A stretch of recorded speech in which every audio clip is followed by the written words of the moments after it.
Assalamualaikum warahmatullahi wabarakatuh. Waalaikumsalam warahmatullahi wabarakatuh. Alhamdulillahirabbil alamin wa bihi nasta'inu ala umurid dunya waddin wa ala alihi wa sahbihi ajma'in. Amma ba'du. Pada Bapak dan Ibu Dewan Guru SD Negeri 1 Sumberagung yang saya hormati, pada penjaga sekolah dan operator sekolah yang saya hormati, pertama-tama marilah kita panjatkan puji dan syukur kehadirat Allah Subhanahu wa Ta'ala, yang mana pada hari ini kita masih diberikan nikmat, yaitu sehat jasmani dan sehat rohani, sehingga kita dapat melaksanakan tugas kita, yaitu mendidik para siswa-siswi kita. Mudah-mudahan di dalam kita melakukan kegiatan hari ini termasuk salah satu amal ibadah yang akan mendapat ridho dari Allah Subhanahu wa Ta'ala. Kedua kalinya salawat dan salam tak lupa tercurahkan keharibaan baginda Nabi besar Muhammad sallallahu alaihi wasallam yang senantiasa kita nanti-nantikan syafaatnya kelak di yaumil qiyamah. Amin Allahumma amin. Pada Bapak dan Ibu sekalian yang saya hormati, terlebih dahulu saya ucapkan terima kasih kepada Bapak Ibu sekalian yang sudah memenuhi undangan saya untuk mengikuti kegiatan diseminasi modul 1.4 budaya positif. Namun sebelum itu saya akan memperkenalkan diri, yaitu nama saya Tukriman SPD. Saya calon guru penggerak angkatan 11 dari instansi SD Negeri 1 Sumberagung, Bandar Surabaya, Kabupaten Lampung Tengah.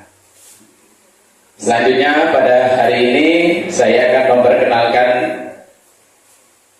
ini Bapak Ibu ya.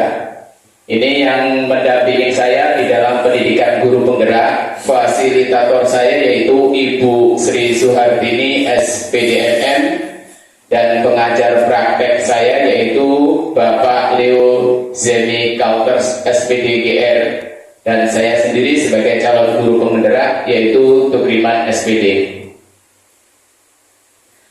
Bapak Ibu sekalian yang berbahagia, kita lihat pada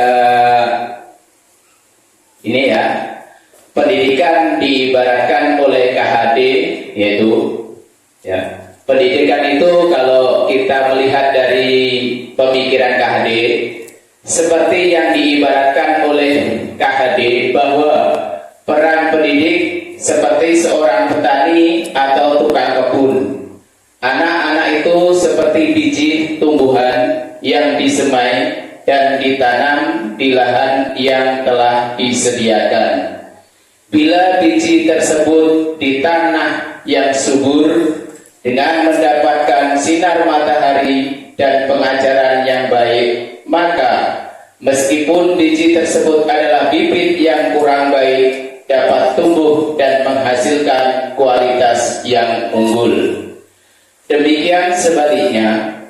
Oleh karena itu, sudah sepantasnya kita sebagai seorang pendidik menempatkan anak-anak, menumbuh kembangkannya semaksimal mungkin dengan pengalaman yang kita miliki dan memaksimalkan potensi diri pada anak-anak tersebut.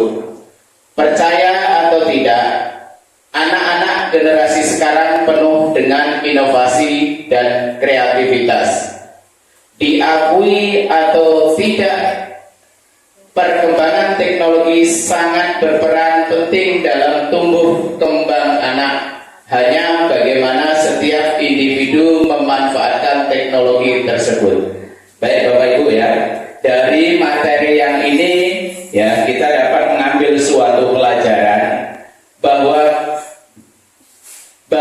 kita sebagai seorang pendidik itu tuh diibaratkan seorang petani ya, seorang petani. Mungkin dari Bapak Ibu ada yang bisa menganalisis ya, petani itu bagaimana, kemudian kok anak itu diibaratkan sebagai petani. Ada dari Bapak Ibu yang mau mengasih masukan atau tanggapan? Silakan.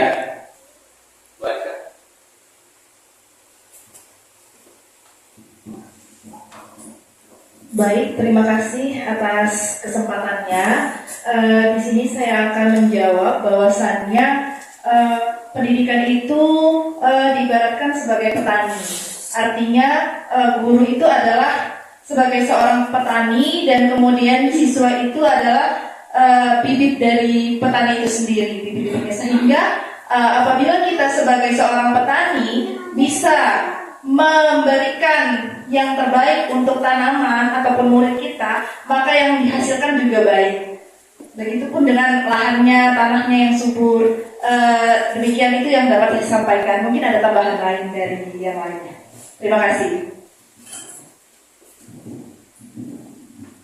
Terima kasih Bu Ariska atas tanggapannya yang diberikan. Mungkin dari Bapak Ibu yang lain ada yang mau menambahkan pengertian daripada mengapa kita itu sebagai pendidik diibaratkan petani, kemudian anak-anaknya itu diibaratkan biji. Ya. Terima kasih waktunya, Pak. Assalamualaikum warahmatullahi wabarakatuh. Waalaikumsalam. Sedikit tambahan, itu pun mudah-mudahan berkenan. Yang disampaikan oleh Bu Rizka tadi sudah masuk di akal dan kurang lebih hampir sama dengan saya juga, Pak. Hanya sedikit saya tambahkan. Menurut saya kalau kita diibaratkan sebagai petani, petani itu ibaratnya sebagai tonggaknya. Ibaratnya orang yang memang di mana pusatnya untuk menghasilkan daripada anak ini sukses ataupun tidaknya. Nah, jadi kita sebagai petani, kita harus bisa bagaimana membawa atau mengarahkan anak-anak murid kita menjadi anak yang baik ataupun tidak baik. Tapi dalam hal ini, namanya anak, setiap anak itu mempunyai watak karakter yang berbeda. Kita hanya bisa berusaha, Bapak Ibu. Kita berusaha memberikan contoh yang terbaik, kita berusaha mencari bibit yang terbaik, menempatkan atau meletakkan di wilayah yang terbaik, semuanya berusaha semaksimal mungkin, tetapi kita kembalikan lagi hasil yang kita capai itu kembali ke karakter anak itu sendiri.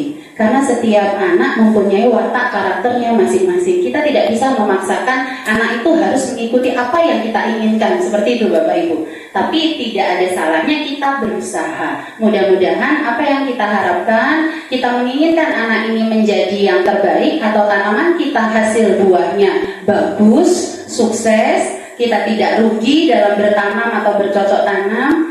Ternyata hasilnya nanti diibaratkan seperti tanaman kita rugi, ya itulah kemaksimalan kita sebagai petani atau sebagai pendidik, apa boleh dikata. Tapi setidaknya kita tetap usaha dan berusaha. Jadi semua itu ada di kita sebagai petani atau pimpinan dalam pendidikan itu sendiri. Anak-anak semuanya mengikuti arahan-arahan dari kita sebagai pendidik. Seperti itu Pak, kurang lebihnya intinya seperti itu. Maaf, terima kasih.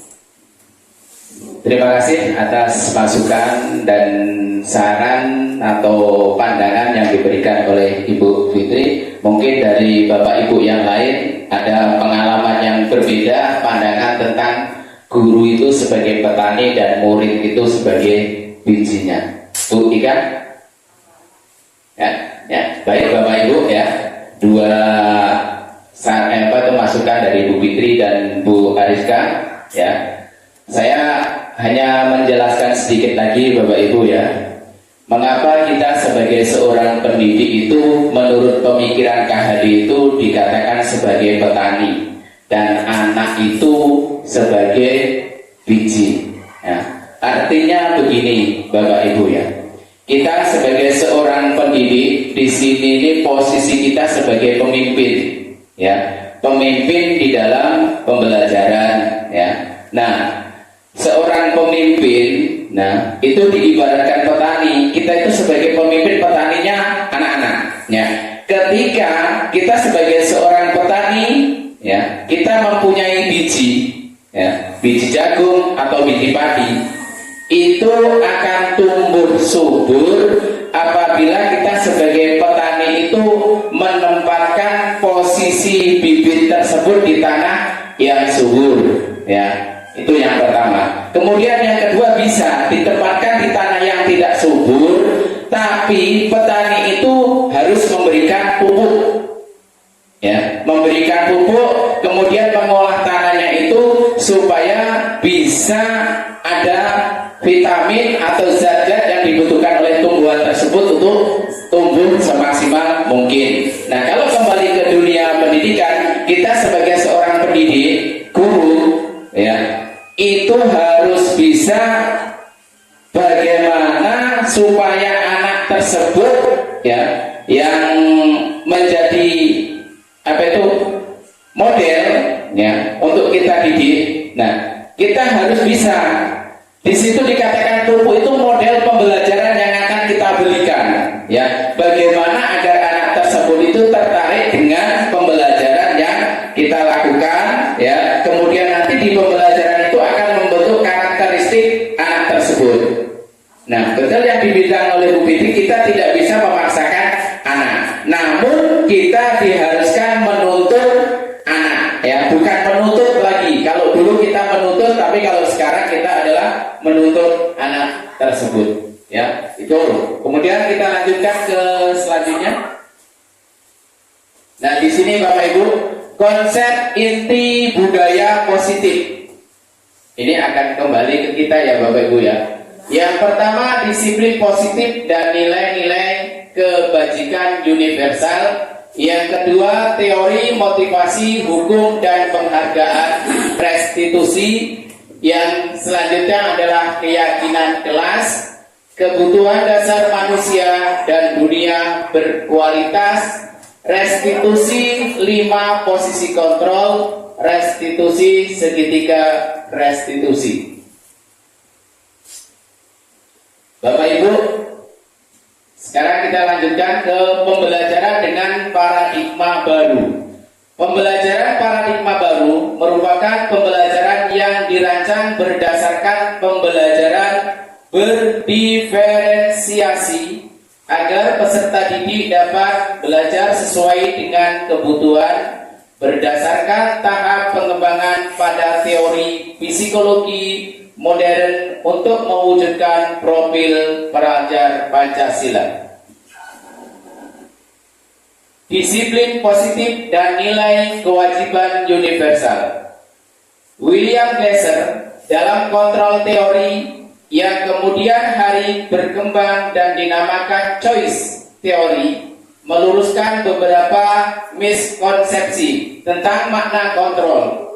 Perubahan paradigma stimulus respon kepada pendekatan teori kontrol Stephen R. Makna disiplin dan nilai kebajikan. Nah, ini Bapak Ibu, ya, miskonsepsi tentang makna kontrol. Ini suatu ilustrasi, ya. Ini yang pertama adalah ilustrasi guru mengontrol. Guru itu tugasnya mengontrol, ya Bapak Ibu. Kemudian ilusi bahwa semua penguatan positif, efektif, dan bermanfaat. Ilusi bahwa kritik dan membuat orang merasa bersalah dapat menguatkan karakter. Ilusi bahwa orang dewasa memiliki hak untuk memaksa. Lanjut Bapak Ibu, merubah paradigma stimulus respon ke pendekatan teori kontrol. Yang pertama, stimulus respon. Pada stimulus respon, yaitu ada realita kebutuhan yang sama. Kemudian, semua orang melihat yang sama.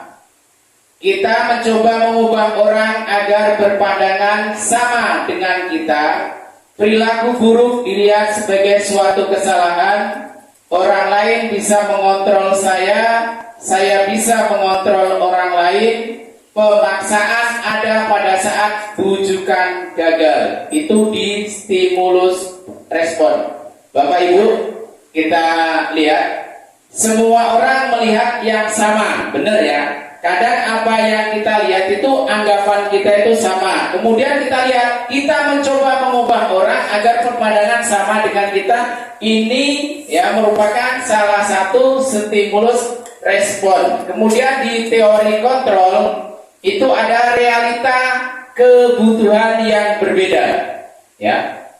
Setiap orang mempunyai kebutuhan yang berbeda-beda, ya. Kemudian setiap orang memiliki gambaran yang berbeda. Kita berusaha memahami pandangan orang lain tentang dunia. Semua perilaku memiliki tujuan. Hanya Anda yang dapat mengontrol diri Anda. Anda tidak bisa mengontrol orang lain. Kolaborasi dan konsensus menciptakan pilihan-pilihan baru. Kita lihat di poin yang hanya Anda yang dapat mengontrol diri Anda. Nah, ini Bapak Ibu ya. Ini yang perlu kita perhatikan sebagai seorang pendidik ya. Kita harus mampu mengontrol diri kita sendiri ya, agar nanti apa yang kita lakukan atau kebijakan-kebijakan kita terhadap peserta didik itu ya tidak lewat dari koridor atau aturan-aturan yang ada di dalam pembelajaran yang sudah menjadi satu kesepakatan di kelas kita, yaitu dinamakan dengan keyakinan kelas.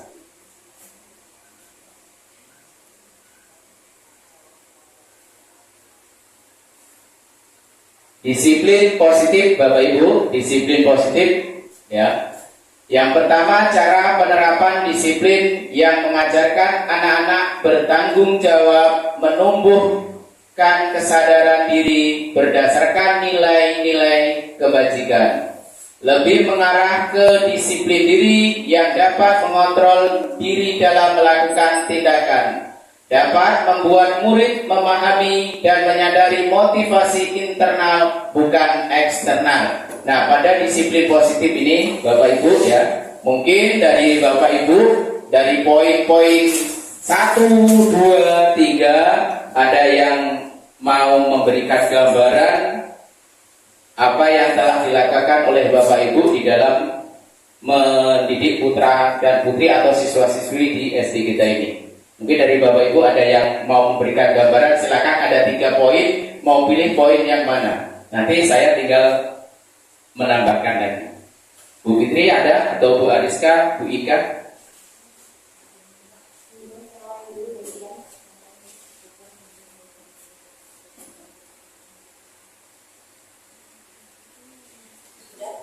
Cara menerapkan disiplin yang mengajarkan anak untuk bertanggung jawab, menumbuhkan kesadaran diri berdasarkan nilai-nilai kebajikan. Nah, ini banyak Bapak Ibu yang bisa kita lakukan ya. Untuk ya. Saya kalau dari disiplin positif, cara penerapan disiplin yang mengajarkan anak untuk bertanggung jawab. Bertanggung jawab dalam hal pembelajaran di sekolah itu bukan hanya untuk anak didik saja ya Bapak Ibu, tapi terutama kembali lagi ke tadi KHD tadi, kita bertanggung jawab ke petani, kita sebagai petani atau kita sebagai pendidik. Sebelum kita mengarahkan atau mewajibkan atau memberikan pengarahan kepada anak bertanggung jawab, kita sebagai pendidik juga harus melakukan tanggung jawab kita sebagai pendidik itu sendiri. Kalau kita sudah bertanggung jawab, insya Allah anak-anak akan mencontoh tanpa harus kita memberikan pengarahan. Contoh, kalau kita bertanggung jawab dalam untuk jam masuk saja, itu contoh kecil saja. Kita masuk jam 7:30 atau jam pagi hari Senin itu sebelum 7:30 kita adakan upacara. Jadi kita memberikan contoh, kita sebagai pendidik datang lebih awal sebelum anak-anak. Itu contoh bertanggung jawab, disiplin istilahnya. Bertanggung jawab dalam hal belajar. Kalau belajar sebelum masuk kita mengarahkan anak untuk berbaris di depan. Sebaiknya atau setidaknya berbaris di depan, kita harus menyambut anak tersebut untuk masuk ke dalam ruangan. Jadi anak-anak sebelum bel berbunyi, anak-anak di depan kelas, kita sudah ada di depan pintu. Contoh bertanggung jawab yang kecil ya Bapak Ibu. Bertanggung jawab selebihnya lagi, masih banyak hal untuk bertanggung jawab itu Bapak Ibu. Jadi anak-anak, intinya kita di sini yang jelas kalau kita mau menerapkan pertanggungjawaban tentang moral, disiplin, pendidikan ke anak-anak, kita sebagai petaninya atau sebagai pimpinannya harus memberikan tanggung jawab itu sendiri terlebih dahulu, baru kita menerapkan ke anak-anak. Jadi kita tidak boleh memaksakan anak kamu bertanggung jawab kalau kita sendiri belum melaksanakannya. Kurang lebih seperti itu Bapak. Masih banyak hal untuk bertanggung jawab. Terima kasih. Terima kasih Bu Fitri. Itu salah satu yang sudah dilaksanakan oleh Bu Fitri terhadap murid-muridnya ya, sebagai manajer ya di dalam pendidikan. Mungkin dari Bapak Ibu yang lain ada yang punya perbedaan mungkin di dalam pelaksanaan budaya positif di kelasnya masing-masing ya. Itu salah satu contoh ya, budaya positif itu intinya ya pada dasarnya itu yang dapat membawa peserta didik itu ke arah yang lebih baik dan menimbulkan kebiasaan baik. Ya, seperti ketika kita mau belajar itu ya di depan kelas baris bersalaman, nah itu akan menumbuhkan budaya positif tersendiri bagi anak tersebut ya. Karena apa? Ya, budaya positif itu Bapak Ibu itu yang harus kita lakukan pertama bukan dari pengaruh orang lain, tapi dari intrinsik ya, internal ya. Internal itu artinya dari dalam diri kita sendiri ya. Dalam diri kita sendiri ini ada enggak ya kita itu untuk menanamkan budaya positif ya ke pribadi kita. Setelah pribadi kita itu terlahir ya, kemudian nanti akan kita keluarkan kepada pasal peserta didik ya. Karena contoh simpelnya saja ya, masalah kita berangkat ini sudah salah satu faktor mempengaruhi dalam diri kita ya. Ketika di dalam diri kita itu tergerak untuk cepat berangkat, mungkin ya bisa. Tapi ketika di dalam hati kita itu belum tercipta, ya itu mungkin akan menjadi salah satu penghambat ya. Maka budaya positif ini akan bisa terlaksana pertama melalui diri kita sendiri ya. Kita merubah diri kita sendiri. Nah, mudah-mudahan dengan kita adanya penyebaran budaya positif ini nantinya akan memberikan dampak yang positif walaupun belum maksimal ya. Mungkin dari Bu Ariska atau Bu Eka, monggo. Bu Pak Tauhid. Terima kasih waktu yang diberikan. Akan menambahkan daripada apa yang telah disampaikan Ibu Fitri. Budaya disiplin yang positif itu memang awal mulanya harus dari Bapak Ibu guru sendiri. Insya Allah kalau dari Bapak Ibu sendiri sudah terlatih dengan disiplin, kemungkinan anak-anak itu sendiri akan mengikutinya. Sudah jelas itu. Jadi contoh apabila seseorang dewan guru memberikan satu PR pada anak, apabila memberikan PR tersebut selalu dikoreksi, kemungkinan anak tersebut akan mengerjakan disiplin, mengerjakan terus karena takut bila tidak mengerjakan suatu saat dia akan ditagih dengan PR. Tapi sebaliknya, apabila Bapak Ibu guru memberikan PR tidak berani koreksi, anak-anak itu ya nggak mau dikerjakan.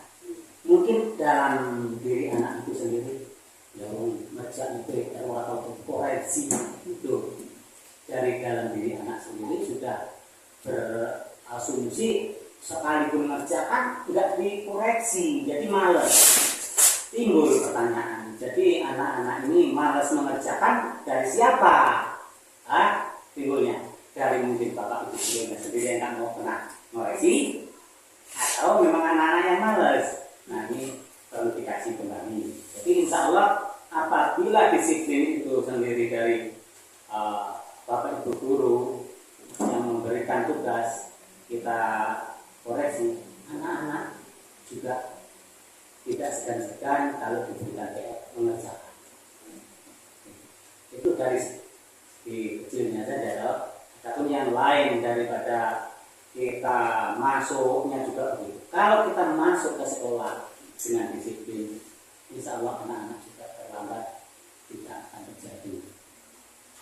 Tepat waktu juga, jadi tepat waktu itu diharapkan dari bapak gurunya juga, nanti anak-anak akan mengikutinya. Kalau di kelas kita awasi, setiap hari kita duduknya di kelas, tidak ada kesempatan untuk anak-anak untuk itu. Cari uang apa gurunya. Tetapi sebaliknya, kalau anak-anak di kelas tidak akan diawasi, selalu ditinggal, artinya tidak disiplin, anak-anak akan membuat kesempatan untuk bercanda gurau, teman-teman. Ibu, terima kasih. Terima kasih Bu Fitri dan Pak Bahir tentang pandangan disiplin positifnya, dan mudah-mudahan nanti akan menjadi evaluasi terhadap pribadi kita masing-masing.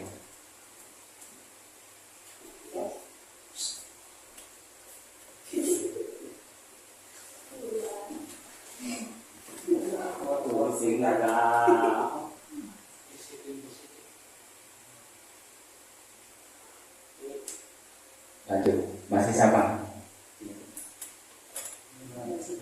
Nah, nilai kebajikan Bapak Ibu, setelah kita disiplin positif, ada nilai kebajikan. Ya. Nilai kebajikan adalah sifat-sifat positif manusia yang merupakan tujuan mulia yang ingin dicapai setiap individu. Nilai-nilai tersebut bersifat universal dan lintas bahasa, suku, bangsa, agama, maupun latar belakang. Setiap perilaku atau perbuatan memiliki suatu tujuan. Ya. Dr. William Glasser pada teori kontrol 1984 dengan mengaitkan nilai-nilai kebajikan yang diyakini seseorang, maka motivasi intrinsiknya akan terbangun sehingga menggerakkan motivasi dari dalam untuk dapat mencapai tujuan mulia yang diinginkan. Ya. Nilai-nilai kebajikan yang ingin dicapai oleh setiap anak Indonesia kita kenal dengan profil pelajar Pancasila, beriman, bertakwa kepada Tuhan Yang Maha Esa, dan berakhlak mulia, mandiri, bernalar kritis, berkebinekaan global, bergotong royong, kreatif. Nah, Bapak Ibu ya, kita lihat dari sini, nilai kebajikan itu suatu perbuatan yang kita lakukan yang mempunyai tujuan. Ya, pasti kalau kita melakukan suatu perbuatan itu pasti punya tujuan. Ya, terhadap murid-murid kita pun kita melakukannya pasti ada tujuan. Ya, yang pada dasarnya semua itu akan kita mulai dari diri kita dulu. Ya, di sini yang dibahas bukan orang lain tapi diri kita sendiri. Maka setiap apa yang kita lakukan terhadap murid kita awalnya timbul dari kita, bukan timbul dari orang lain, ya. Atau menyontek kegiatan yang dilakukan oleh teman rekan sejawat kita, kalau timbulnya bukan dari hati kita, nanti kegiatan tersebut akan terhenti. Baiklah, Bapak Ibu, kita lanjutkan untuk yang berikutnya, yaitu tentang teori motivasi, hukuman, dan penghargaan restitusi. Ada 3 motivasi perilaku manusia: hukuman, konsekuensi, dan restitusi. Dihukum oleh penghargaan, restitusi sebuah pendekatan untuk menciptakan disiplin positif. Nah, di teori motivasi perilaku manusia, yang pertama, Bapak Ibu, untuk menghindari ketidaknyamanan atau hukuman, ya, apa yang akan terjadi apabila saya tidak melakukannya? Nah, itu termasuk hukuman. Itu adalah termasuk teori motivasi eksternal. Artinya kita melakukan perbuatan itu bukan lahir dari pribadi kita, karena adanya suatu hukuman. Ya. Kemudian yang kedua, untuk mendapatkan imbalan dari orang lain atau institusi. Apa yang akan saya dapatkan apabila saya melakukannya? Ya, itu termasuk juga dalam motivasi eksternal. Ya, di sini kita dapat memahami, ya, itu sering terjadi ketika kita melakukan suatu kegiatan perlombaan, ya. Itu motivasi kita melakukan kegiatan itu karena ingin mendapatkan imbalan, ya. Imbalan ketika kita mendapatkan juara, tentunya kita akan mendapatkan suatu hadiah. Nah, kekuatan itu disebut kekuatan eksternal. Kemudian yang ketiga untuk menghargai diri sendiri. Saya akan menjadi orang yang seperti apa apabila saya melakukannya. Nah, ini termasuk motivasi internal, ya. Motivasi internal itu adalah motivasi yang berasal dari dalam diri kita sendiri, yang tujuannya yaitu untuk membentuk disiplin positif diri.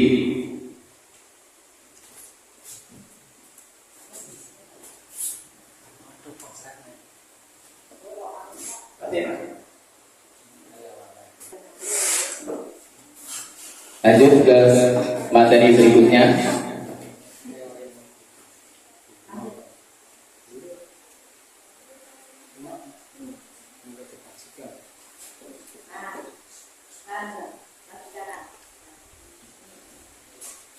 Hukuman, konsekuensi, dan restitusi. Ceritakan pengalaman Bapak Ibu ketika mendapat hukuman di masa lalu yang sangat membekas dalam ingatan kita. Nah, ini tentunya sangat berpengaruh sekali. Mungkin dari Bapak Ibu ada yang bisa menceritakan sedikit pengalaman pernah dikasih hukuman di masa TK, SD, SMP, SMA atau kuliah. Mungkin sampai saat ini bisa terkesan, ya. Siapa yang melakukan hukuman tersebut dari Bapak Ibu, ada yang bercerita sedikit? Boleh.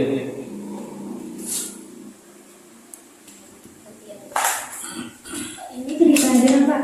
Ya, kalau dulu Ayu pernah jadi sewaktu SMA, itu pertama kalinya Ayu dapat hukuman dijemur di dekat yang bendera, lebih depan bahkan. Itu gara-gara Ayu telat berangkat sekolah, dan itu hari Senin waktu upacara bendera. Terus kemudian dalaman jilbab Ayu itu harusnya di ketentuan atau di peraturan itu hari Senin menggunakan dalaman jilbab warna hitam. Itu Ayu menggunakan dalaman jilbab warna coklat. Jadi di situ Ayu dihukum. Sebenarnya nggak cuma Ayu aja, banyak teman-teman yang lain juga. Itu dihukum selama mungkin ada setengah jam. Itu kami disuruh megang telinga temen, jadi saling kayak jewer-jewer gitu. Terus masih ingat juga itu yang hukum itu kebetulan guru favorit Ayu di sekolah. Namanya Bu? Namanya disebutin Pak, aduh. Ya itu Ustadz Rohman itu. Jadi guru tersebut tuh kayak menurut Ayu perfect gitu Pak. Dia udah baik, tegas juga iya, dan ya mungkin di situ kebetulan Ayu yang berbuat salah, jadi Ayu bisa hukuman itu. Terima kasih Pak. Ya, terima kasih Bu Ayu. Itu salah satu cerita pengalaman yang dialami oleh Ibu Ayu, ya. Karena pengalaman yang sifatnya menghukum itu sampai nanti kita tua pun masih akan teringat, ya. Jadi untuk itu Bapak Ibu, kita sebagai guru, ya, di sini guru itu juga sebagai manajer, sebagai pemimpin, dan memposisikan sebagai posisi kontrol, ya. Jadi untuk kegiatan kita mendidik putra putri yang sifatnya menghukum itu akan memberikan dampak yang sangat negatif, ya. Selanjutnya Bapak Ibu, nah di sini Bapak Ibu ada hukuman konsekuensi, dan restitusi. Ini yang sering kita lakukan, ya, yang sering kita lakukan terhadap para murid kita. Nah, nanti setelah adanya penyebaran budaya positif yang saya lakukan ini, Bapak Ibu kita semua itu nanti akan bisa menganalisis mana yang harus kita lakukan, ya. Untuk yang pertama yaitu adanya hukuman, ya. Hukuman itu yang seperti apa sifatnya, ya? Bersifat satu arah, tidak terencana, tanpa melalui kesepakatan. Murid tidak mengetahui bentuk hukuman berupa hukuman fisik maupun psikis, ya. Jadi kalau hukuman itu sifatnya satu arah, Bapak Ibu, ya, satu arah, itu tanpa adanya perencanaan dari kegiatan pembelajaran yang kita lakukan. Yang kita lakukan itu ketika murid kita melakukan suatu kesalahan, kita langsung memberikan hukuman, baik itu secara fisik maupun psikis, ya. Nah, itu termasuk dalam kategori hukuman.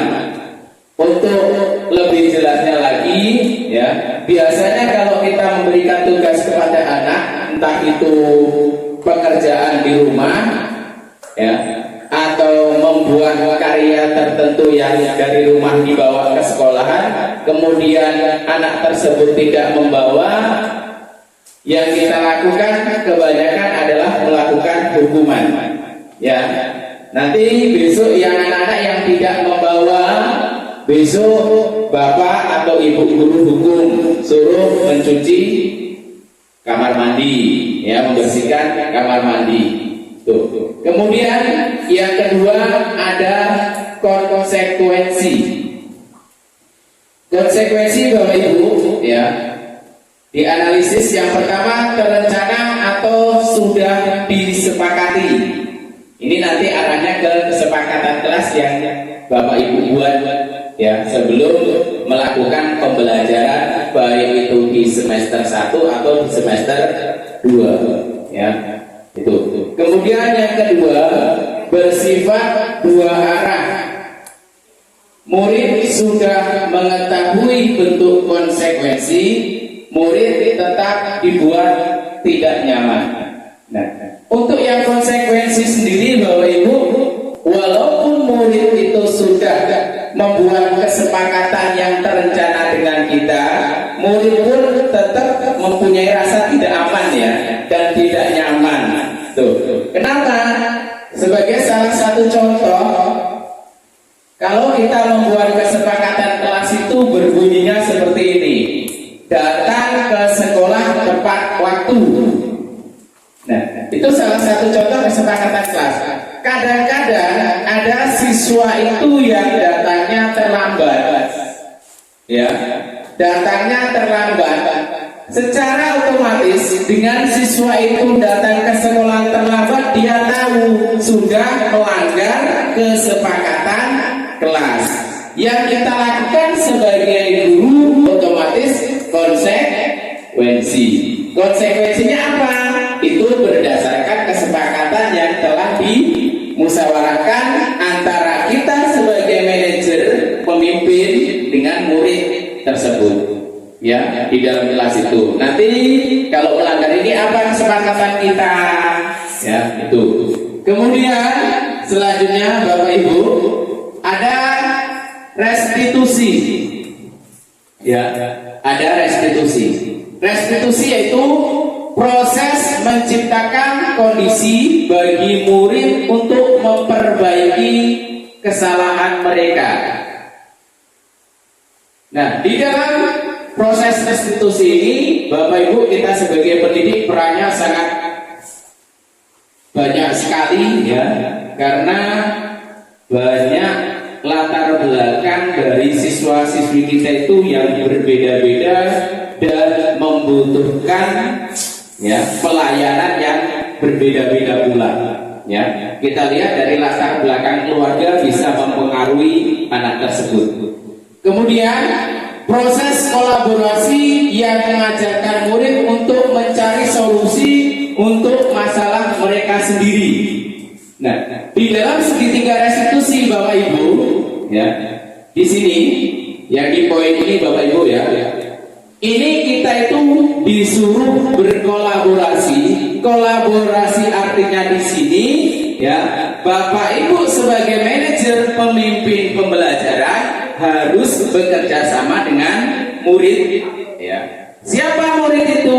Murid yang mengalami masalah atau yang mendapatkan masalah. Kita menjadi sebagai orang yang mau mencari solusi ya, yang mau mencari solusi terhadap permasalahan yang dialami oleh anak tersebut ya.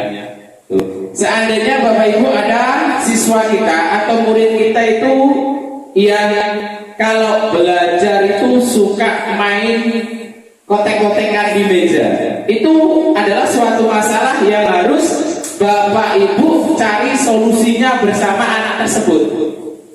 Ya, artinya kita tidak boleh langsung memvonis kamu belajar kok main mukul-mukul meja. Ya, di restitusi ini tidak diperbolehkan. Kita harus mencari solusinya. Nah, kemudian Bapak Ibu, ya, ini ada yang selanjutnya hukuman, ya. Hukuman ini cuma satu, tapi kalau disiplin ada dua, ya. Ada menimbulkan konsekuensi yang kita lakukan, kemudian ada restitusi. Kalau hukuman sesuatu yang menyakitkan harus terjadi, itu otomatis Bapak Ibu ya, ketika kita melakukan suatu hukuman terhadap siswa kita, ya, itu otomatis ada yang tersakiti. Kalau tidak bentuk fisik, otomatis secara hati, ya. Nah, nanti timbulnya Bapak Ibu, ketika kita melakukan suatu hukuman kepada siswa atau murid kita yang dampaknya ke hati atau perasaan, mereka akan menganggap kepada kita sebagai pendiri itu, saya kalau ketemu Pak Guru itu takut. Ya, ada siswa yang seperti itu Bapak Ibu ya. Mungkin anak kita sendiri pun mengalami ketika belajar mengaji, ya, di situ ada dua guru ngaji, yang satunya itu suka marah-marah, yang satunya memberikan rasa nyaman. Sampai rumah akan bercerita kepada kita, ya, ada rasa tidak nyaman terhadap anak tersebut, ya. Tuh. Kemudian tidak nyaman untuk murid atau anak untuk jangka waktu yang panjang. Ternyata hukuman itu memberikan dampak yang sangat panjang, ya. Mereka tidak bisa menghilangkan hukuman yang kita berikan itu dalam waktu yang sangat singkat, ya. Itu akan berkepanjangan, mereka akan mengingat terus, ya.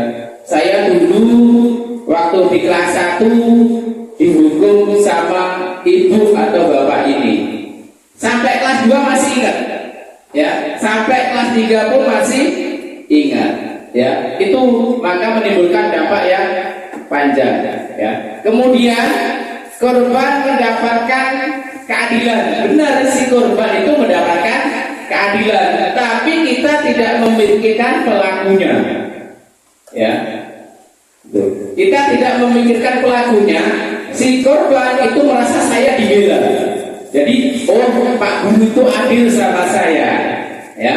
Itu dengan adanya segitiga restitusi harus dihindarkan, ya. Kemudian selanjutnya perilaku pasif agresif meningkat, itu otomatis Bapak Ibu ya. Sistem tidak akan berjalan bila murid tidak takut. Hukuman itu tidak akan bisa kita jalankan Bapak Ibu, ya. Seumpamanya Bapak Ibu, kita ada kata-kata yang begini, anak-anak mulai hari besok semua harus berangkat pagi tanpa ada Bagi yang tidak berangkat pagi, keduluan Pak Guru atau Bu Guru nanti akan dihukum. Ya, nanti akan dihukum. Itu akan menimbulkan rasa takut kepada anak tersebut. Ya, jadi mereka akan menjalankan perintah kita itu bukan berdasarkan dari intrinsik, bukan dari dalam diri siswa tersebut, tapi dari pengaruh kata-kata yang kita keluarkan. Nah, untuk itu ya, hal-hal yang seperti itu secara pelan-pelan kita rubah ya. Tuh. Kemudian selanjutnya Bapak Ibu ya, murid atau anak membenci peraturan. Kira-kira benar nggak Bapak Ibu kalau kita menerapkan sistem seperti itu? Ya, seandainya sistem itu, peraturan itu kita lakukan, kira-kira murid itu akan senang nggak dengan peraturan yang kita buat? Ya, tuh. Ya. Ada di tata tertib sekolah kita juga ada beberapa poin-poin yang bisa kita ambil sebagai salah satu di kesepakatan kelas. Ya. Kemudian dilanjutkan Bapak Ibu, disiplin. Nah, di disiplin ini nanti akan kita bedakan menjadi dua, akan menimbulkan konsekuensi dan akan menimbulkan restitusi. Ya. Tuh. Yang pertama, untuk konsekuensi sesuatu harus terjadi. Kemudian tidak nyaman untuk murid atau anak untuk jangka waktu yang pendek. Kalau konsekuensi hanya sebentar Bapak Ibu, karena sifatnya dia tidak hukuman. Ya, berbeda dengan hukuman. Korban bisa diabaikan, korbannya bisa diabaikan. Ya, tuh, murid atau anak dibuat tidak nyaman masih sama seperti hukuman. Kemudian penguatan hanya bertahan dalam jangka waktu yang sangat pendek. Memerlukan monitoring dan supervisi terus-menerus dari guru. Jika kita melakukan dengan metode konsekuensi, kita harus melakukan supervisi dan monitoring terus-menerus ya terhadap siswa yang melakukan kegiatan atau tingkah laku yang kita anggap sebagai bentuk pelanggaran terhadap tata tertib. Ya. Tuh. Kemudian membantu penerapan mengikuti peraturan dalam masyarakat. Apa peraturannya? Mampukah kamu melakukannya? Terima kasih. Nah, itu yang harus kita lakukan di situ. Ya. Selanjutnya, Bapak Ibu, ada disiplin dalam bentuk restitusi. Restitusi itu merupakan suatu pilihan, Bapak Ibu, ya, yang bisa kita pilih nanti. Nah, restitusi menguatkan untuk murid atau anak dalam jangka waktu yang panjang. Ya. Artinya, ya, di sini Bapak Ibu, untuk restitusi ini waktunya yang kita butuhkan sangat panjang karena kita akan menyelesaikan permasalahan yang dihadapi oleh peserta didik kita itu dengan melakukan kolaborasi. Siswa kita panggil, ya, di mana siswa tersebut ini ketika kita panggil bukan mau kita marahin, tapi mau kita tanya sedetail mungkin, ya, sampai ujung-ujungnya nanti akan terjadi bahwa murid tersebut itu menyelesaikan masalah yang mereka hadapi.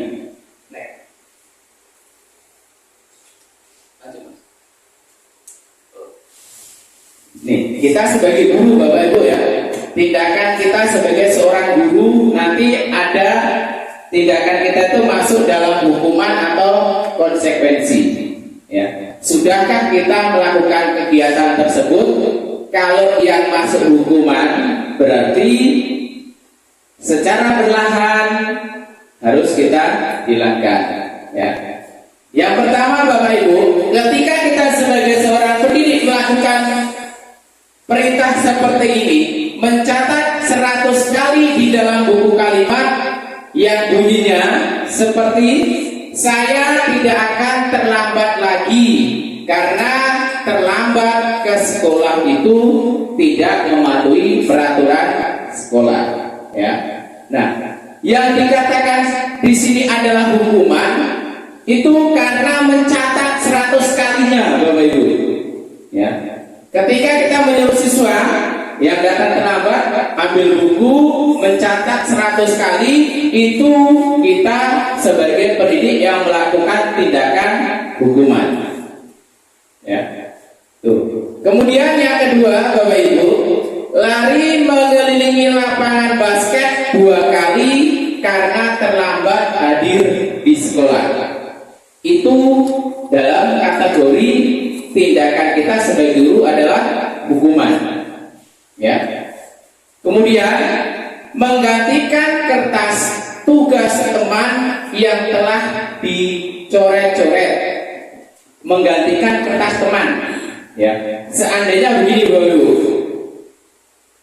teman ya, murid kita melakukan kegiatan mencoret-coret buku temannya, ya, kemudian secara inquiry, ya, secara intrinsik, ya, anak tersebut menggantikan buku itu termasuk dalam kategori konsekuensi, ya, karena murid melakukan perusakan terhadap milik orang lain, konsekuensinya dia harus mengganti, ya, tuh. Kemudian selanjutnya Bapak Ibu, membersihkan tumpahan air di meja tulis karena tersenggol pada saat belajar. Ini berarti tindakan tidak disengaja ya. Tindakan yang dilakukan tidak disengaja, tapi harus ada konsekuensinya. Ya. Kalau disengaja nanti kita sebagai pendidik pasti hukuman. Ya. Kalau tidak disengaja, konsekuensinya kita pasti, karena anak yang numpahin, maka anak harus bertanggung jawab untuk membersihkan meja tersebut. Ya. Tuh. Kemudian selanjutnya, murid disuruh untuk tidak mengenakan sepatu seharian di sekolah karena tidak mengenakan sepatu hitam. Ini sudah jelas Bapak Ibu ya. Bentuknya apa ini Bapak Ibu? Hukuman ya. Hukuman. Sebenarnya hukuman dan konsekuensi itu sering kita lakukan. Ya. Cuman kita nggak tahu mana itu hukuman, mana itu konsekuensi. Yang kita tahu adalah murid itu salah. Ya Bapak Ibu ya. Taunya anak itu salah. Padahal anak itu tuh salah wajar. Ya. Karena mereka masih tahap belajar. Ya. Kemudian selanjutnya Bapak Ibu, lari mengelilingi lapangan basket 2 kali karena terlambat 10 menit untuk pelajaran PJOK. Ya. Itu termasuk hukuman atau tidak? Hah? Hukuman atau tidak? Bisa deh.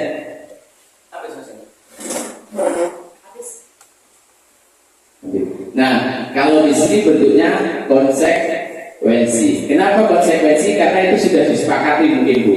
Sudah ada kesepakatan antara guru PJK dengan murid yang melakukan tindakan tersebut. Ya. Tuh. Kemudian Bapak Ibu, selanjutnya Bapak Ibu dihukum oleh penghargaan. Nah ini hati-hati Bapak Ibu. Kurikulum Merdeka dengan kurikulum K13 itu mengalami sedikit perbedaan. Nah, di kurikulum Merdeka ini kita bebas Bapak Ibu ya. Khususnya untuk yang SD kita hanya menyelesaikan 2 tema ya. Untuk yang SD 2 tema. Jadi ya, 2 tema tersebut dalam 1 tahun harus selesai. Kayaknya seperti itu ya Bu ya. Itu untuk kurikulum Merdeka. Di sini kelas 4 dan kelas 1 yang sudah matang, kelas 2 dan kelas 5 baru masuk ya. Nah di sini Bapak Ibu, bahwa penghargaan berlaku sama dengan hukuman. Ternyata penghargaan yang kita berikan kepada siswa itu sama berlakunya dengan hukuman. Ya. Tuh. Kemudian dalam arti meminta atau membujuk seseorang melakukan sesuatu untuk memenuhi suatu tujuan tertentu dari orang yang meminta atau membujuk. Dorongannya eksternal dan akan ada faktor ketergantungan. Beberapa dampak dari pemberian penghargaan. Nah, ini ada beberapa dampaknya Bapak Ibu. Ya. Dampak ketika kita memberikan penghargaan kepada peserta didik. Yang pertama, pengaruh jangka pendek dan jangka panjangnya ada. Mungkin kita bisa tahu Bapak Ibu ya, jangka pendek, jangka panjang sebagai contoh kecil.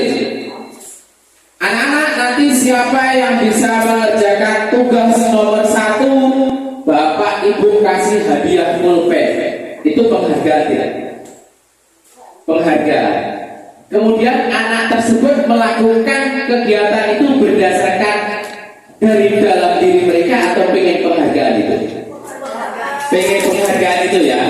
Nah, itu akan menimbulkan dampak yang pendek dan dampak yang panjang, tergantung dari anak tersebut. Ketika anak tersebut termotivasi untuk penghargaan itu dalam waktu sekejap, maka saat itu. Tapi ada anak yang saya mau mengerjakan ini terus biar nanti dapat nilai bagus, dapat penghargaan terus. Ada yang seperti itu Bapak Ibu ya. Tuh. Ya, itu ada jangka pendek dan jangka panjang. Kemudian penghargaan itu ternyata menghukum Bapak Ibu. Ya. Sebenarnya kita sebagai pendidik tidak bermaksud seperti itu ya, memotivasi anak biar semangat belajar. Ternyata setelah kita kaji di kurikulum Merdeka itu menghukum karena anak melakukan suatu kegiatan itu berdasarkan iming-iming hadiah yang akan kita berikan. Itu khususnya di dunia pendidikan.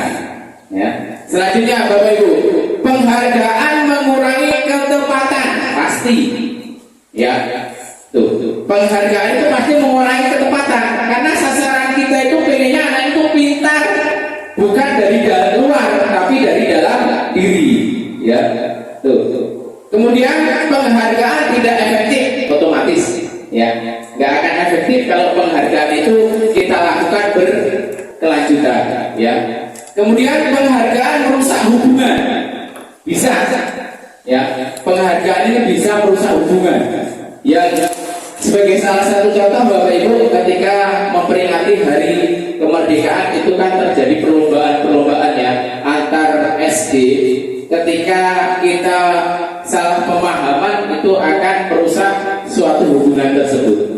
Itu diakui atau tidak diakui pasti terjadi. Ya.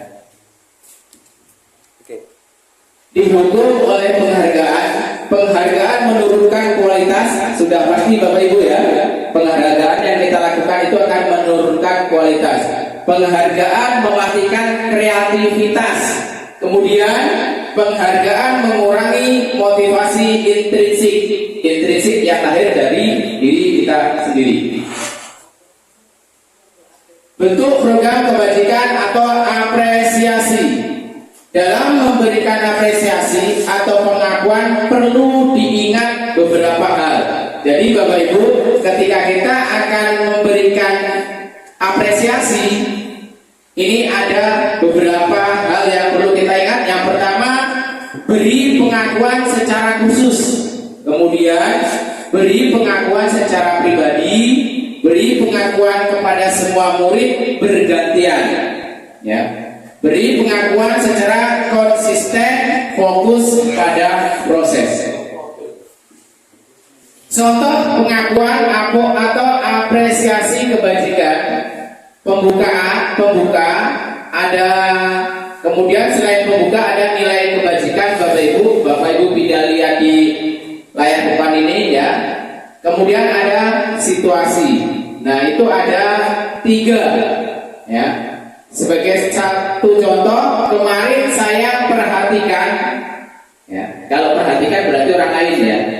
Tuh. Kemudian dinilai kebajikannya, rasa empatimu besar sekali. Itu berarti tindakan yang dilakukan di pembukaan tadi. Ya. Kemudian pada saat menolong murid baru di kelas kita. Nah, ini Bapak Ibu yang kita bahas. Apa itu restitusi? Ya. Restitusi adalah proses menciptakan kondisi bagi murid untuk memperbaiki kesalahan mereka sehingga mereka bisa kembali pada kelompok mereka dengan karakter yang lebih kuat. Restitusi juga merupakan proses kolaboratif yang mengajarkan murid untuk mencari solusi untuk masalah mereka dan membantu murid berpikir tentang orang seperti apa yang mereka ingin menjadi atau tujuan mulia dan bagaimana mereka harus memperlakukan orang lain. Nah, di restitusi ini pada dasarnya Bapak Ibu, intinya kita ketika ada murid yang melakukan kesalahan, kita tanyakan, ya. Kemudian setelah ditanyakan, Bapak Ibu perkuat dengan kata-kata setiap manusia pasti mempunyai kesalahan. Ini ada 9 ciri ya, Bapak Ibu ya, 9 ciri-ciri restitusi. Kalau Bapak Ibu sudah melakukan dari ciri-ciri ke-9 ini atau salah satunya, berarti kita sudah menjalankan restitusi. Yang pertama bukan untuk menebus kesalahan, namun untuk belajar dari kesalahan. Yang kedua memperbaiki hubungan. Yang ketiga tawaran, bukan paksaan. Yang keempat restitusi menuntun untuk melihat ke dalam diri. Selanjutnya restitusi mencari kebutuhan dasar yang mendasari tindakan. Restitusi diri adalah cara yang paling baik. Restitusi fokus pada karakter bukan tindakan. Restitusi fokus pada solusi. Restitusi mengembalikan murid yang berbuat salah pada kelompoknya. Intinya di restitusi ini Bapak Ibu, kita tidak boleh mengucilkan anak yang bersalah, tapi disuruh mencari solusinya bagaimana anak tersebut keluar dari masalahnya, berkolaborasi. Keyakinan kelas Bapak Ibu ya, bisa disimak, dilihat. Ini adalah keyakinan kelas yang Bapak Ibu sudah buat. Ada beberapa poin ya. Keyakinan kelas adalah kesepakatan kelas yang diyakini bersama oleh guru dan murid selama proses pembelajaran. Kemudian keyakinan kelas harus berpihak pada murid dan dirumuskan bersama murid untuk membangun kemandirian mereka. Keyakinan kelas berisi nilai-nilai positif yang menjadi pedoman perilaku di kelas. Keyakinan kelas dibuat dalam bentuk pernyataan universal, positif dan tidak terlalu banyak. Keyakinan kelas harus sesuai dengan lingkungan kelas dan dapat diterapkan oleh semua warga kelas. Keyakinan kelas diterapkan sebagai salah satu cara dalam membangun budaya positif. Ya. Pembentukan keyakinan kelas. Yang pertama, keyakinan kelas itu bersifat lebih abstrak daripada peraturan yang lebih rinci dan konkret. Keyakinan kelas berupa pernyataan-pernyataan universal. Pernyataan keyakinan kelas senantiasa dibuat dalam bentuk positif. Keyakinan kelas hendaknya tidak terlalu banyak sehingga mudah diingat dan dipahami oleh semua warga kelas. Keyakinan kelas sebaiknya sesuatu yang dapat diterapkan di lingkungan tersebut. Semua warga kelas hendaknya ikut berkontribusi dalam pembuatan keyakinan kelas lewat kegiatan curah pendapat. Bersedia meninjau kembali keyakinan kelas dari waktu ke waktu. Intinya di keyakinan kelas ini Bapak Ibu yang sudah dibuat harus ditinjau ulang, berjalan atau tidak. Kalau tidak berjalan berarti ada beberapa poin keyakinan kelas yang perlu direvisi. Prosedur pembuatan keyakinan kelas. Yang pertama, mempersilahkan warga sekolah atau murid di sekolah atau kelas untuk bercurah pendapat tentang peraturan yang perlu disepakati di sekolah atau di kelas. 2. Mencatat semua masukan-masukan para murid atau warga sekolah di papan tulis atau di kertas besar, kertas ukuran poster di mana semua anggota kelas atau warga sekolah bisa melihat hasil curah pendapat. Yang ketiga, susunlah keyakinan kelas sesuai prosedur pembentukan keyakinan sekolah atau kelas. Gantilah kalimat-kalimat dalam bentuk negatif menjadi positif. Ya, itu biasanya kita nulisnya banyak yang mengandung kalimat negatif, kita ubah ke dalam bentuk yang lebih positif.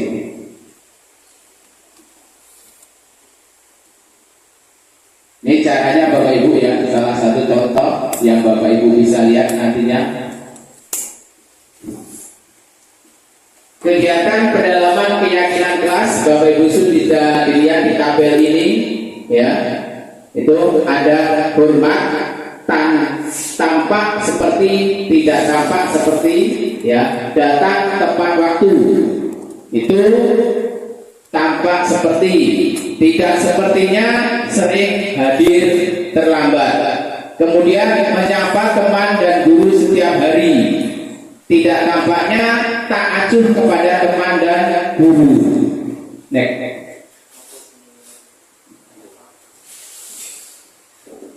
Peraturan dan keyakinan kelas. Selalu kembalikan buku ke tempatmu. Itu adalah suatu peraturan yang kita buat.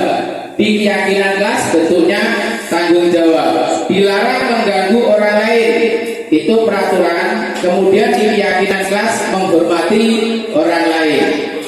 Hadir di sekolah 5 menit sebelum pembelajaran dimulai. Itu adalah peraturan.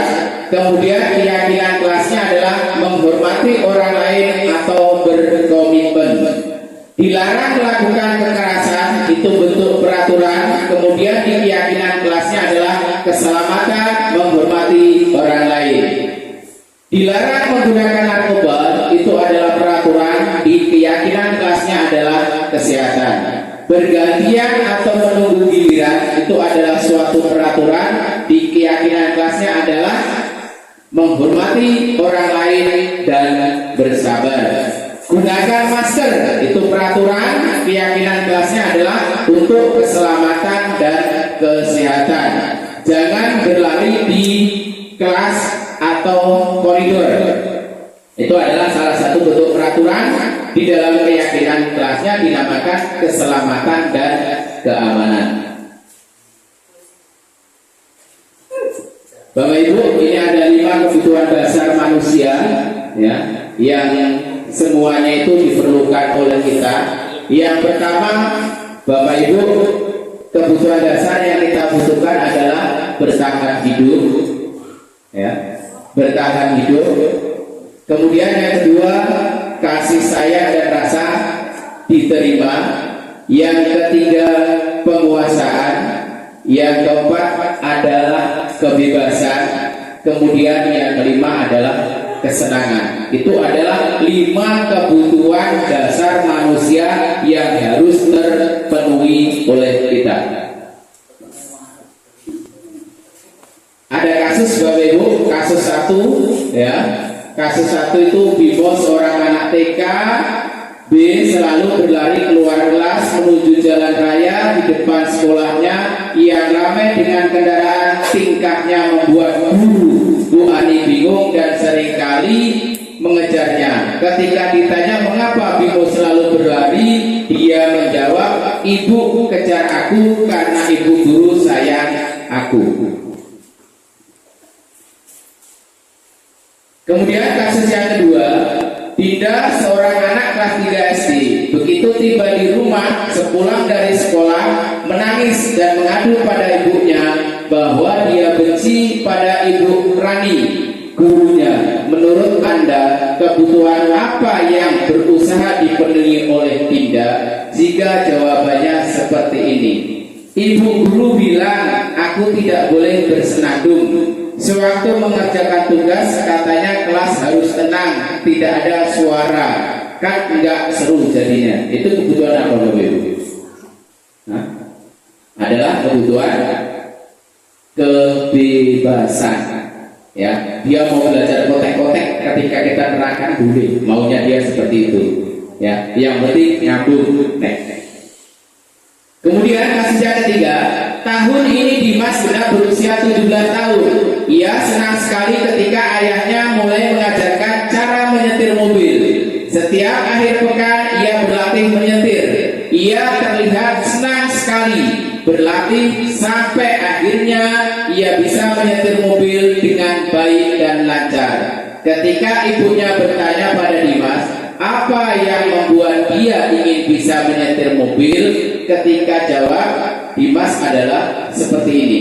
Kebutuhan apa yang ingin dia penuhi? Aku merasa bangga dan keren. Apa itu? Kepuasan, ya, kepuasan. Jadi dia puas. Nek.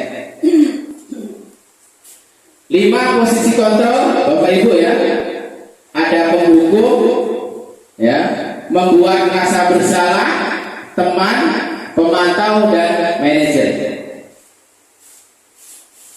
5 posisi kontrol tersebut motivasi, ya, ada identitas yang gagal, kemudian identitas berhasil atau sukses, kemudian ada identitas berhasil atau sukses. Itu ada kontrol dari luar, ada kontrol dari luar, kemudian ada kontrol dari dalam diri kita. Ya, itu 5 posisi kontrol, Bapak Ibu. Ini siswa yang sering melakukan kegiatan di sekolah dengan datang terlambat menggunakan segitiga restitusi. Ada siswa yang sering mencontek Bapak Ibu ya, Nek. Ini Bapak Ibu, ada kasus siswa yang datang terlambat, ya. Ini yang perlu kita lakukan, ya. Contoh penerapan 5 posisi kontrol. Hukuman terlambat lagi, pasti terlambat lagi. Itu pasti kata-kata ini sering kita keluarkan ketika ada salah satu murid yang terlambat datang ke sekolah, dilakukan secara berulang-ulang. Ya. Yang pertama, kita sebagai penghukum kemudian membuat rasa bersalah. Kamu ini bagaimana ya? Kamu sudah berjanji dengan ibu atau bapak tidak akan terlambat lagi. Kamu kenapa ya senang sekali mengecewakan ibu? Ibu benar-benar kecewa sekali. Ketika kata-kata itu keluar dari kita, berarti kita menimbulkan rasa bersalah terhadap murid. Ya. Yang dulu kita melakukan seperti itu, setelah ini kita akan berubah, mencari solusi. Kemudian teman, Bapak Ibu. Nah, kalau kita sebagai teman ya dengan murid, yang akan kita lakukan seperti ini. Ayolah, bagaimana sih kamu? Kemarin kamu sudah janji ke Bapak, bukan? Kenapa terlambat lagi? Sambil tertawa ringan. Ya, sudah tidak apa-apa. Duduk dulu sana, nanti Pak Guru bantu kamu ini, sambil tersenyum-senyum. Ya, itu.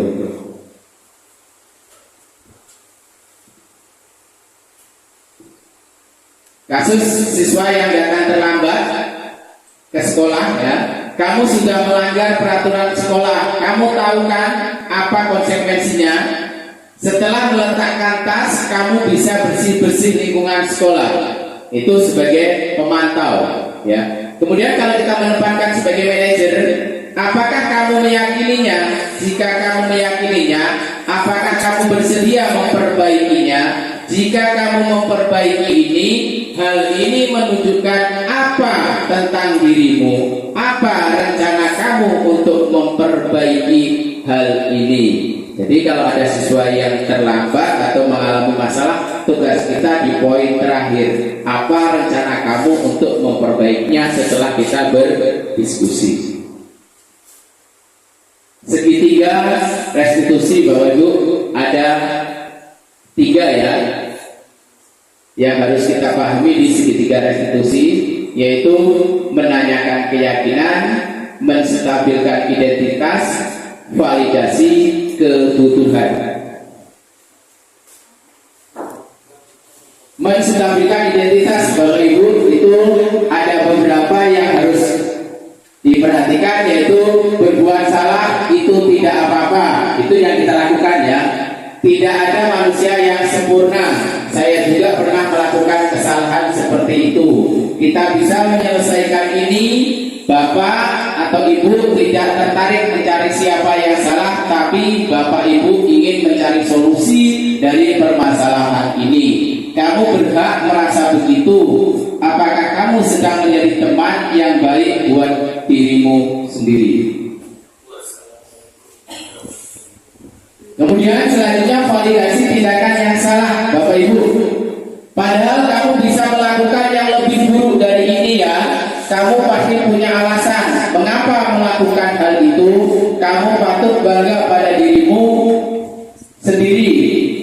melindungi sesuatu yang penting buatmu. Kamu boleh mempertahankan sikap itu, tapi kamu harus menambahkan sikap yang baru. Menanyakan keyakinan, apa yang kita percaya sebagai kelas atau keluarga? Apa nilai-nilai umum yang kita telah sepakati? Kemudian apa bayangan kita tentang kelas yang ideal?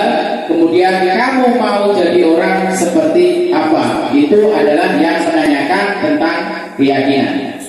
Baiklah Bapak Ibu, itu tadi yaitu penyebaran budaya positif yang sudah saya sampaikan sebagai calon guru penggerak angkatan 11, dan mudah-mudahan apa yang sudah saya sampaikan itu akan memberikan manfaat yang positif terhadap diri kita masing-masing dan dapat diimplementasikan terhadap dunia pendidikan, khususnya di SD Negeri 1 Sumber Agung Bandar Surabaya, Kabupaten Lampung Tengah. Kurang dan lebihnya saya mohon maaf dan saya ucapkan terima kasih kepada Bapak dan Ibu yang sudah meluangkan waktunya untuk mengikuti kegiatan diseminasi penyebaran budaya positif untuk aksi